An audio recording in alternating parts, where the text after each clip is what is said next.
Hello everyone, and thanks for checking out our channel, where it's our goal to create a community of informed traders and investors by sharing technical analysis and collaborating together to ace the charts. We look forward to working with you, so let's get started. We have been watching this bounce play out on SPY now for several weeks, after making a lower high at 280.40 and then dropping to lower lows at 233.76. Last week we had consolidated down to 260.66 and we had been trading sideways within this range until today when we broke higher. Some catalysts in the last 24 hours. Yesterday evening Apple traded higher after earnings, which is one of the largest companies in the S&P, and then this morning Boeing crushed earnings and traded higher as well. We then had Fed Chair Jerome Powell come out and say that the case for raising interest rates had weakened, so those things combined along with other factors, we went higher today. You can see that we just wicked above the 26-period exponential moving average today and then pulled back. So we will be watching that. The bulls will want to gain the 26-period EMA as support if possible, and we'll watch that as Amazon reports tomorrow. Let's take a look now at the daily time frame. On the daily chart, you can see that we have a bullish cross of the 12 and 26 period exponential moving averages. We also have higher lows and higher highs. Our last higher low is at 260.66. We then set a lower high and another higher low at 261.79 before breaking higher. So our resistance is the high of today at 268.52, and we will be watching this range going into tomorrow. Above this resistance, we have another at 269 and 271.22. As we watch this range on the daily chart, our first clues for any consolidation will be a loss of the hourly uptrend. So if we lose the hourly higher low pattern, we will then look to the 4-hour chart. If we lose that uptrend, then we will look to further consolidation on the daily. Let's take a look now at XLF or the financial sector. XLF on the daily chart, you can see we also have a bullish cross of the 12 and 26 period EMAs. The bulls will want to maintain those as support. We did not break to a higher high in XLF like we did in SPY today, but we have healthy consolidation. We have a higher low of support here at 25.45 and then a potential higher low at 25.72. So this is the range we'll be watching from 25.72 to 26.17 going forward throughout the week. Let's take a look now at XLK or the financial sector. XLK on the daily chart, another bullish cross of the 12 and 26 period EMA, maintaining those EMAs as support. We did break to a higher high today, and we have a higher low at 264.26. So that's our support level to watch, and the resistance is the high of today at 66.54.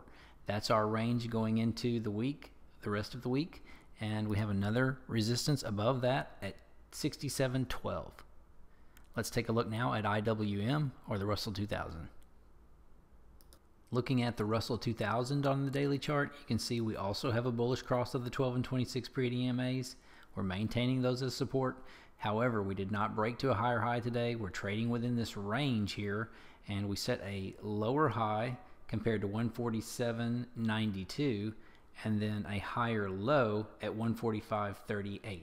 So the bulls will want to maintain 145.38, and then below that must hold support at 143.46. So if we break to a higher high here, our next resistance above that is going to be 148.26. Let's take a look now at QQQ or the NASDAQ 100. Looking at the triple Qs on the daily chart, we also have a bullish cross of the 12 and 26 period exponential moving averages. The bulls want to keep that as support. We have a higher low at 160.33, and our next one was at 160.99 before we broke higher today, and we just wicked above our resistance. So we have a new resistance level at 166.28. So this is our range to watch, and we have another resistance level above that at 167.60.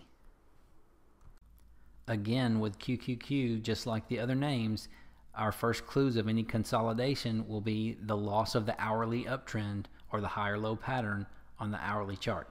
So keep an eye out for that. Let's take a look now at the volatility index, or the VIX. Looking at the VIX on the daily time frame, and we have a potential daily equilibrium pattern to watch with our low of the dump, high of the bounce, higher low, lower high, and now we have the potential to make another higher low. If the VIX bulls can maintain these levels of support, we will then look for a lower high compared to 2042. If the VIX bears break these levels of support, we will then look for SPY to go higher on the daily chart. Let's take a look now at oil. US oil on the daily chart, we had been watching for the potential of this inverse head and shoulders pattern to play out with our left shoulder, our head, and our right shoulder forming. And you can see that we set a lower low at 51.36 after losing the daily uptrend, but then we broke straight to a higher high and broke the resistance of 54.54. So the bulls now will need some follow through. Next resistance levels to watch on the daily chart are here at 55.83 and then 57.93. Let's take a look now at natural gas. Natural gas on the weekly chart, you can see the bears are in full control as they have been making lower lows and lower highs. Our last lower high is at 374, and then we fell to a lower low. Let's take a look at the daily chart. On the daily chart, you can see a downtrend of lower highs and lower lows. So the bears are in full control of this time frame as well. In order to change the trend on the daily chart, we will first need to change the trend on the hourly and the 4-hour chart. Let's zoom into the hourly chart now and take a look at that. On the hourly chart, you can see a downtrend as well, with our last lower high at 296, and then we have a lower low at 2918. In order to change the trend on the hourly chart, the bulls will need to set a lower high compared to 296. We have a potential one right here, so they need to set a lower high, a higher low, and then break to a higher high. That would change the hourly trend to an uptrend. We would then look to change the 4-hour trend and then the daily. Thanks everyone for checking out our channel. If you find these videos helpful, please click the like button and subscribe. Our goal is to reach 1,000 subscribers so we can continue to create more free content. Also, if you are interested in helping us build a community to collaborate together, click the link in the description of this video to sign up. It's free to join, so do it today and let's work together to ace the charts.